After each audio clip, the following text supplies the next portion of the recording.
تمام تعریفیں اس کریٹر کے لیے جس نے اس یونیورس کو ایک مقصد کے تحت پیدا کیا ہے. ریسپیکٹڈ جناب جاوید اختر صاحب, مسٹر سوربھ دیویدی اور respected audience, thank you all for being here today. آج کی ڈیبیٹ میں چونکہ ہم بات کرنے والے ہیں ڈز گاڈ ایگزسٹ کے ٹاپک پر, تو یہ ایک ایسا ٹاپک ہے جس کے متعلق کوئی بھی ڈیسیجن لینے کے لیے الگ الگ اسٹینڈرڈز ہو سکتے ہیں.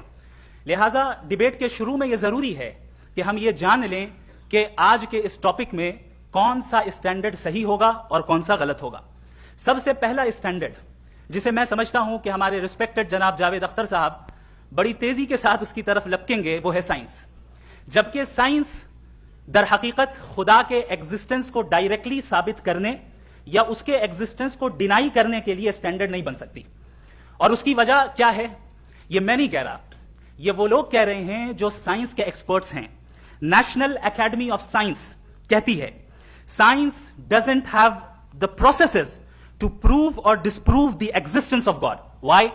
کیونکہ سائنس کا تعلق امپیریکل ایویڈنس سے ہے اور امپیریکل ایویڈنسز کا تعلق ہمارے نیچرل اور فزیکل ورلڈ سے ہے, جبکہ گاڈ نان فزیکل اور سپر نیچرل ریالٹی ہے. لہٰذا نان فزیکل ریالٹی کو آپ اس ٹول کے ساتھ نہیں چیک کر سکتے جس کا کام فزیکل ریالٹی کو تلاش کرنا ہے. لہٰذا آج اس ڈیبیٹ میں گاڈ کی ایگزسٹنس کو ثابت کرنے یا اسے ڈینائی کرنے میں سائنٹیفک ایویڈنس کو ایکسپٹ نہیں کیا جائے گا. دوسرا اسٹینڈرڈ ہو سکتا ہے ریویلیشن, کہ ریویلیشن کے ذریعے ہم یہ ثابت کریں کہ گاڈ ایگزسٹ کرتا ہے یا نہیں. لیکن یہ اسٹینڈرڈ بھی آج ارریلیونٹ ہے. کیوں؟ کیونکہ ریویلیشن میرے نزدیک سورس آف نالج ہے, ویلڈ سورس آف نالج ہے, لیکن ہمارے جاوید اختر صاحب کے نزدیک یہ ویلڈ سورس آف نالج نہیں ہے. لہٰذا آج کی ڈیبیٹ میں ایک بھی ایویڈنس کسی بھی مذہبی اسکرپچر سے نہیں دوں گا تاکہ جاوید اختر صاحب کے لیے وہ ان ایکسپٹیبل نہ ہو. تیسرا جو معیار ہو سکتا ہے وہ ہے آبزرویشن, کہ بھائی کوئی کہے کہ ہمیں خدا دکھاؤ, اگر ہے تو دکھاؤ, یا یہ کہ خدا کے ایگزسٹنس پر امپیریکل ایویڈنس دو, تو یہ ہے در حقیقت غلط ٹول کا استعمال کرنا. یہ ایسا ہی ہے کہ جاوید صاحب مجھ سے یہ مطالبہ کریں کہ مفتی صاحب آپ میٹل ڈیٹیکٹر کے ذریعے پلاسٹک ڈیٹیکٹ کر کے دکھائیں. اب چونکہ پلاسٹک ڈیٹیکٹ نہیں ہو پا رہی ہے لہٰذا plastic does not exist. No, you are using the wrong tool. اس ٹول سے پلاسٹک کو ڈیٹیکٹ نہیں کیا جاتا. لہٰذا میں سمجھتا ہوں کہ گاڈ کے ایگزسٹنس پر امپیریکل ایویڈنس کا مطالبہ کرنا ایک بچکانہ مطالبہ ہے, اور ہمارے ریسپیکٹڈ جناب جاوید اختر صاحب اس اسٹیج سے اب بہت آگے نکل چکے ہیں. اب بچتا ہے ایک ہی اسٹینڈرڈ, اور وہ اسٹینڈرڈ ہے عقل, لاجک, ریزننگ. اور یہی وہ اسٹینڈرڈ ہے جس کے تحت گاڈ کی ایگزسٹنس کو ثابت کیا جائے گا یا گاڈ کی ایگزسٹنس کو ڈینائی کیا جائے گا.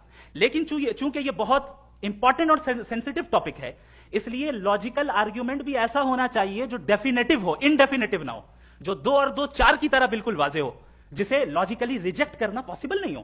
فار ایگزامپل ہم کہیں ہمارے ریسپیکٹڈ مسٹر سوربھ صاحب یہ ایک انسان ہے اور تمام انسان کانشیس بینگ ہے, لہٰذا نتیجہ کیا نکلا, ہمارے سوربھ صاحب بھی کانشیس بینگ ہے. کیا یہ انڈیفینٹ آرگیومنٹ ہے یا ڈیفینیٹ آرگیومنٹ ہے؟ یہ ڈیفینیٹ آرگیومنٹ ہے.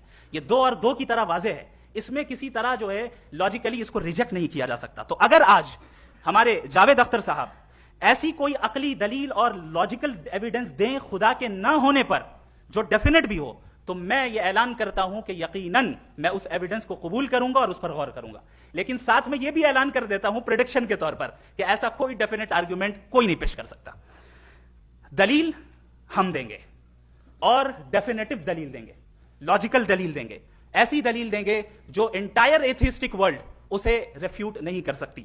چلیں اب ہم ایک ایگزامپل سوچتے ہیں, ایک سینیریو, سمپل سینیریو. تمام آڈینس سے گزارش ہے, ہم اور آپ ایک آئسولیٹڈ آئیلینڈ پر ہیں, ایسا آئیلینڈ جہاں پہ ہم سے پہلے کوئی کبھی نہیں گیا. چلتے چلتے آپ کے سامنے اچانک آپ نے دیکھا ایک پنک کلر کی بال پڑی ہوئی ہے. سب سے پہلا سوال آپ کے ذہن میں کیا آئے گا کہ یہ بال یہاں کیوں آئی, کیسے آئی, یہ پنک کلر کی ہی کیوں ہے, کوئی اور کلر بھی ہو سکتا تھا, یہ اسی شیپ میں کیوں ہے, کوئی اور شیپ بھی ہو سکتا تھا. نیچرلی آپ اس طرف پہنچیں گے کہ کوئی نہ کوئی ہے جس نے ان اسپیسیفک پراپرٹیز کے ساتھ اس بال کو بنایا ہے اور یہاں پہ رکھا ہے. چونکہ آپ جانتے ہیں کہ یہ جو بال ہے اس کا ایگزسٹ کرنا ضروری نہیں ہے, یہ ایگزسٹ کر بھی سکتی تھی, نہیں بھی کر سکتی تھی, اور ایگزسٹ کرنا ہی تھا تو کسی اور فارم میں کرتی, کسی اور کلر میں کرتی. اب آپ اس بال کو ایکسپینڈ کرتے چلے جائیں, ایکسپینڈ کرتے چلے جائیں, ایکسپینڈ کرتے چلے جائیں, یہاں تک کہ یہ بال یونیورس کے سائز کی ہو جائے. بتائیے کہ کیا سائز کے بڑھ جانے سے سوال بدل جائے گا؟ ہرگز نہیں بدلے گا.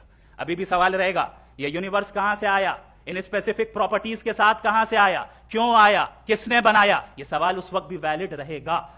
لیکن یہ سوال اگر ہم جناب جاوید اختر صاحب سے کریں تو چونکہ ان کا ورلڈ ویو ایتھیسٹک ہے، اور صرف ان کا نہیں، مطلب جتنے بھی ایتھیسٹ ہیں اور ایتھیسٹک ورلڈ ویو کو رکھنے والے سے اگر آپ یہ سوال کریں کہ یہ یونیورس کہاں سے آیا، تو ان کا جواب یا تو آرگیومنٹ فرام اگنورینس ہوگا یا ڈوگمیٹک ہوگا. یا تو یہ کہیں گے کہ مجھے نہیں پتا کہ یہ کہاں سے آیا، لہٰذا گاڈ ڈز ناٹ ایگزسٹ، یہ آرگیومنٹ فرام اگنورینس ہے. یا یہ کہیں گے کہ یہ یونیورس خود بخود بن گیا، اس کا مطلب یہ ہے کہ اس بال کو بھی خود بخود بن جانا چاہیے، لیکن بال کے تعلق سے یہ ایکسپلینیشن ایکسپٹ نہیں کی جائے گی کہ یہ خود بخود بن گئی، لیکن یونیورس کے تعلق سے کر دیا جائے گا. اسے ہم دوسرے الفاظ میں ڈوگما بھی کہہ سکتے ہیں. دوسری چیز، ہمارے جاوید اختر صاحب ضرور گاڈ آف گیپس کی مثال بھی ضرور دیں گے، اور مثال دیں گے کہ پہلے زمانے میں بجلیاں کڑکتی تھی تو